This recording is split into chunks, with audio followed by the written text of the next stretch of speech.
Hi, I'm Cathy Hughes. I'm the founder and chairperson of Radio One Incorporated, which is the parent corporation for TV One, Interactive One, Reach Media, One Solution, and One X. I'm very honored to be a part of this thesis project, The Evolution of Urban Radio.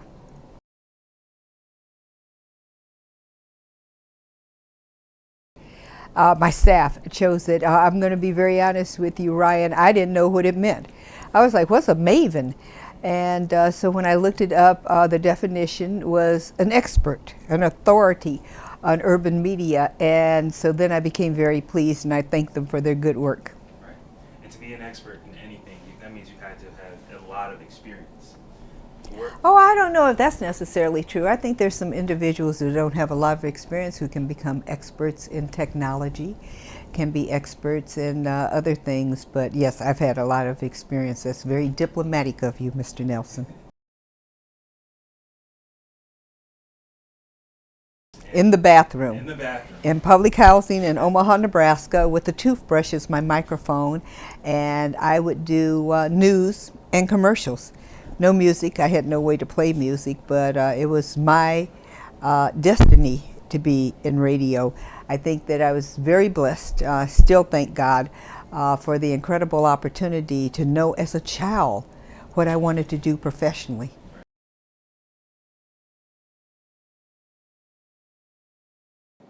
Exciting, exhilarating, preparation for the future. It's interesting because my teachers frequently, particularly during my high school years, would send notes home to my mother telling her that they thought I was suffering from delusions of grandeur, because I told my classmates, I told anyone who would listen that I would be in radio. And they're like, yeah, sure, because in those days, there were no blacks in radio on air. They were porters or janitors, or gophers, and I was aspiring to be something that no one had ever done before.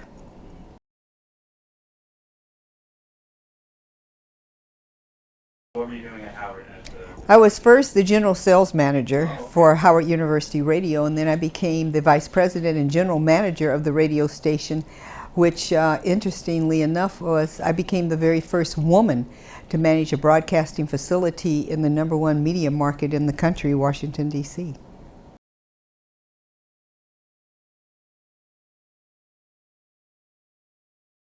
Oh, it is the exciting world of radio, which is the world of R&R, ratings and revenue.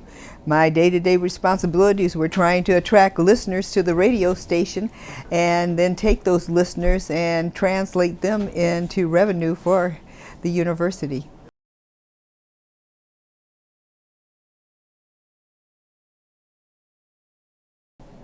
Oh, two individuals very instrumental in my career. One, is Tony Brown, who was the first dean of the School of Communications at Howard, who has the longest running television show in the history of the industry.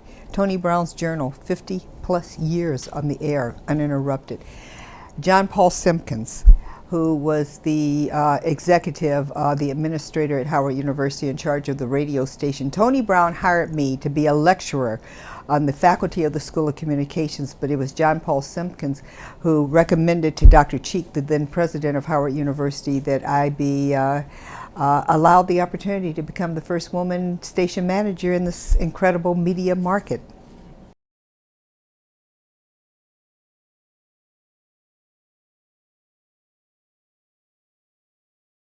Oh, heavens yes, heavens yes. I've been very progressive in playing it forward, as it's like to be called by you millennials oftentimes.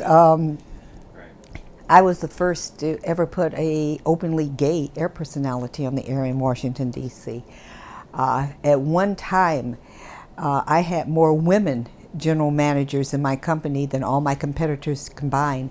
Now I'm very proud to say I have more people of color than all my competitors combined.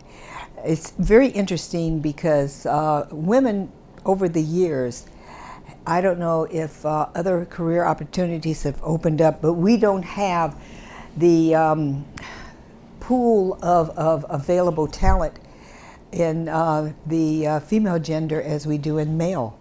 Seems to be a lot more of you gentlemen who want to be in the communications industry than women, and maybe it's just that women got tired of not being allowed to have the responsibility and authority to manage facilities and decided to seek other industries.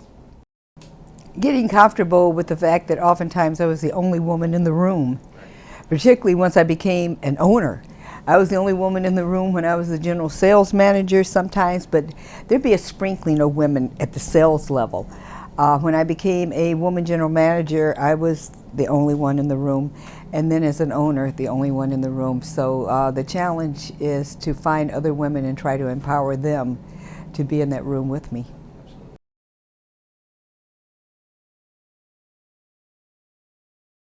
Technology. Technology has changed the entire communications industry. Whereas we used to have to do things manually, now the computer can do it. Even with voice tracking, unfortunately, air personalities, you don't know whether it's a computer or whether or not it's a human that you're listening to. Technology has drastically changed the landscape for urban radio.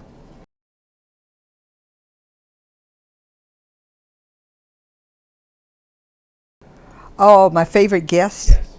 Nelson Mandela, Baba Mandela. Oh my goodness. To be in his presence, to be in his company, he had an aura about him. He was truly anointed as Christians like to refer to people who have special callings from God or special missions. He was anointed. It was a quick sidebar story that I'd like to share. Reverend Jesse Jackson did a fundraiser for Nelson Mandela when he was running for president of South Africa. And the tickets were $10,000, and there were only 20 people that were invited. And so $10,000 was a lot of money for me and my company at that time. And I wanted to take my son. And Reverend Jackson was so gracious. He really wanted me to be there. And so he said, for $10,000, you can bring along Alfred too. We'll find an extra chair for him. All the way there, Alfred was grumbling. We don't have $10,000 to be helping somebody run for president in South Africa, mama, blah, blah, blah, blah, blah. He's just complaining about this $10,000.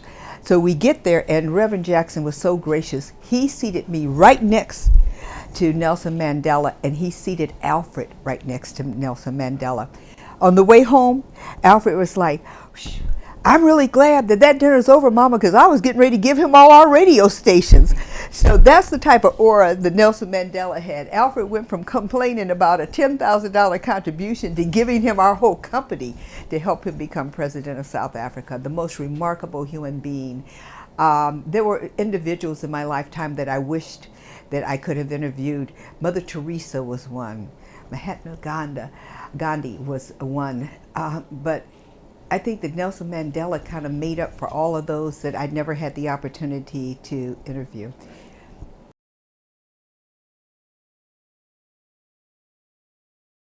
Yes, Alfred used to have a youth-oriented talk show, Teen Sports, that covered junior varsity and varsity high school athletics. We covered everything. We used to get complaints because we were kind of a forerunner to covering lacrosse. And at that time, there were about 2 black folks in the whole country playing lacrosse on the college and high school level. And lacrosse had not yet blossomed as a collegiate or a high school sport. And we used to report on lacrosse, and we get these letters, because back then there were no emails, saying, why in the hell are you all covering lacrosse? Who in the world plays lacrosse? Now, if you go through any urban area in America, you see black kids on the corner waiting on the bus with their lacrosse sticks.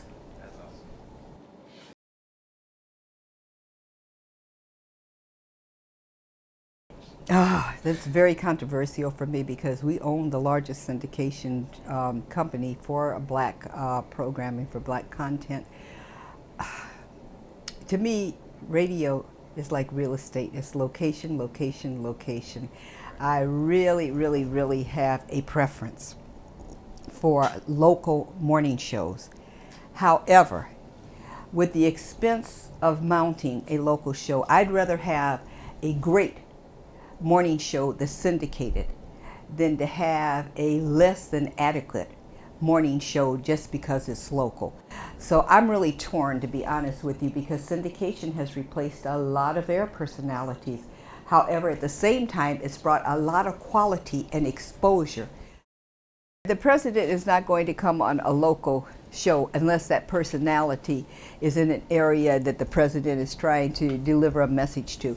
But for instance, our Tom Joyner syndicated morning show, which is our largest and most successful syndicated morning show, has had President Barack Obama on numerous times, sometimes 2-3 times during the year.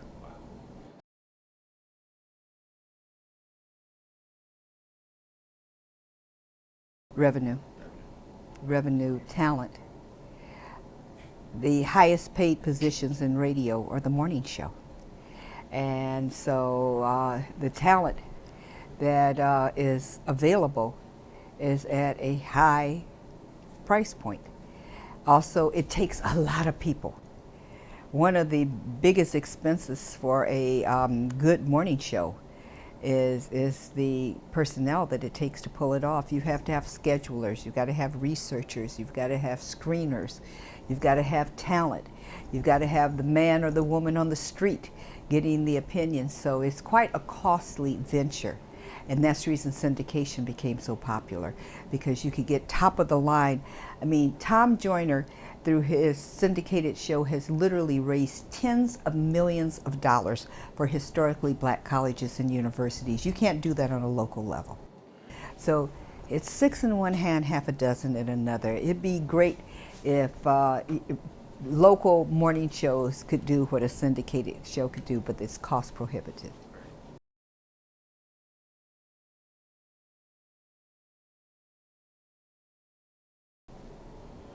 I think that radio, for the first time in its existence, not only is in competition with other radio stations, other radio companies, but now we're actually in competition with our listeners. Listeners and their devices create their own music list. They seek their news from sources other than just exclusively radio. They share information, they share files. There is so much now that because of technology that has changed the whole way radio is delivered. Also, radio used to only be in the market that you're in. You can live in Seattle, Washington, and listen to the morning show in Washington, D.C. on your device. So technology, I think, has had the greatest impact, and where it's headed, I think, is quite frankly, radio has to stop resting on its laurels, particularly urban radio. We've got to keep up with our consumer. I used to tell this corny joke. I used to tell my sales team that if our listeners, if our consumers of our product wanted to receive our message via carrier pigeon, we would start raising birds. The reality is that radio, particularly urban radio, has been slow to stay ahead of the curve of the listening audience that it's serving. And I see radio so much even on YouTube. How does that play into Exactly, another competitor. Oh, you would say that's a competitor? Oh, absolutely, I would say that's a competitor. Anytime you're not listening to me and you're listening to anybody else, you're a competitor.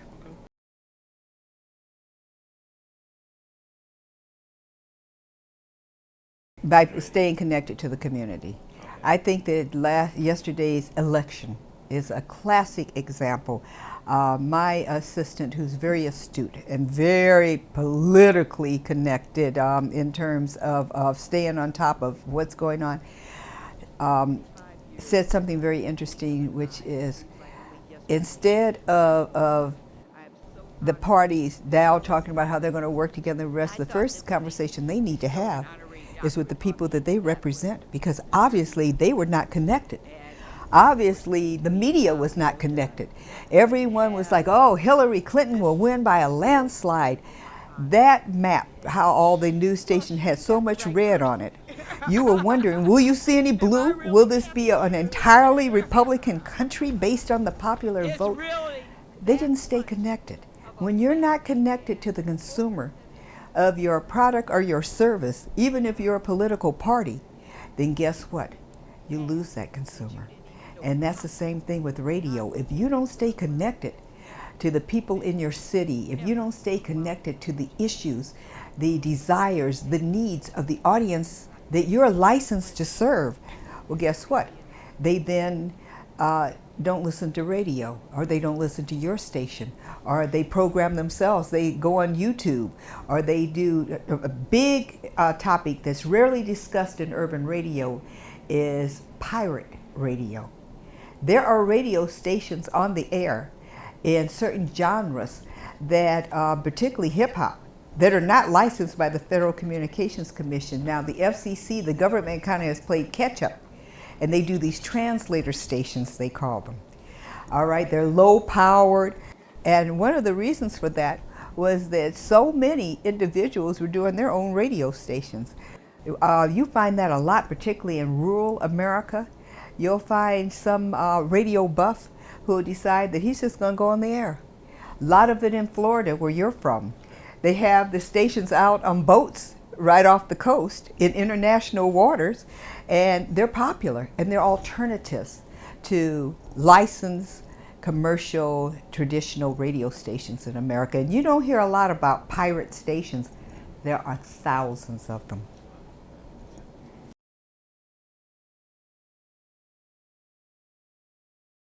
Absolutely. Last night, for instance, TV1, which is, as you know, owned by Urban Radio Company, Radio One, suspended all programming from 7 p.m. to 1 a.m. We did a watch party with our viewers to our television stations. It really touched me because a woman came up to me and introduced herself. And she said that she and her husband lived 2 hours away from D.C. in Virginia on a farm.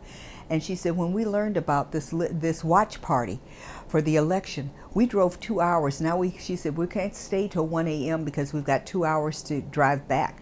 And we don't want to not be there when our children get up in the morning. That's staying connected to the community.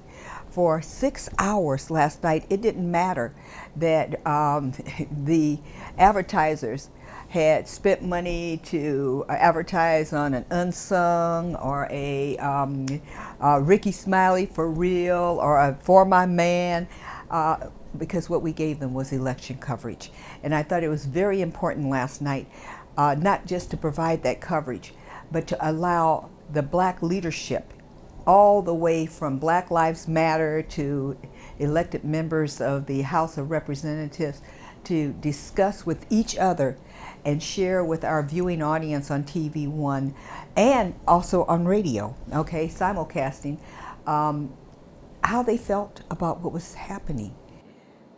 So many media outlets, be they radio or television, have not been honest with. Last night there were massive demonstrations in front of the White House. And this morning, you didn't know that watching traditional television or listening to general market radio. You heard about it when you listened to our radio stations because we're urban radio. There were thousands of people who took to the streets last night saying, this is crazy. We can't believe this happened. The reality is, though, that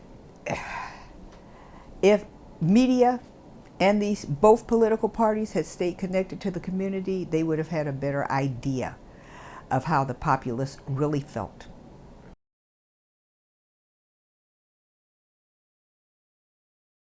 All the time. Again, last night. That's what I'm saying. A woman said that she was so grateful that she and her husband drove for 2 hours from Southern Virginia because she wanted to be part of a watch party in the black community, listening to Ben Chavis, who represents all the black newspapers, Congresswoman Corinne Brown, Mark Morial, so many individuals that you don't just really get an opportunity to hear talk with each other.